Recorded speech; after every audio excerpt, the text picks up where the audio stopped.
Ayan na. Tingnan, gulpi ng gwapo talaga. Talagang magandang pagkadaan itong mukha na ito. Good morning mga idol. Kahit muna tayo magmukha ng tao. Gusto lumago ng aking balbas. Ganito siguro pag mga putakal. Yan mga balbas. Subukan nyo pagkatas ko ahit. Gulping gwapo ko na nito. Pagwapuhan pa lang gusto nyo ha. Sige. Kaya nyo lang pagkatas ko mag-ahit. Makikita nyo yung itsura. Maaga ako nagising dahil pasukan ng mga bata na. Maaga ang pasok nila.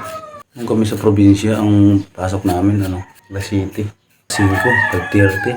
Gumising ng maaga para mag-asikaso. 3:30 gising na kami.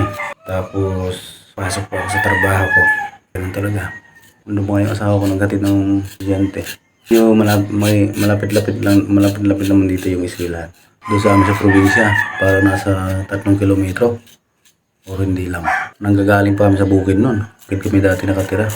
Tapos, ang pinakamahirap yung tag-ulan. Kung makarating sa school, puno ka na ng putik. Surety mga estudyante ngayon.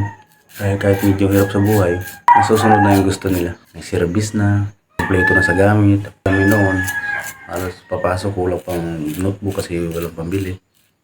Dagdagan na lang pag nagkaroon, pag nakadilensya. Kapag uling, operasyon tatay ko yun, saka lang kami makumpleto. Siyempre, unahin pa yung mga pangalaman yung bigas.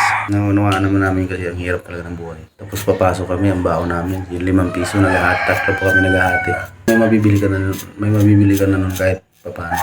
Hirap. Kaya hindi nakatapos ang pag-aaral.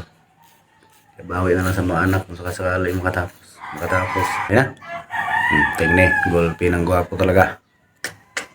Talagang magandang pagkadali nitong mukha na ito.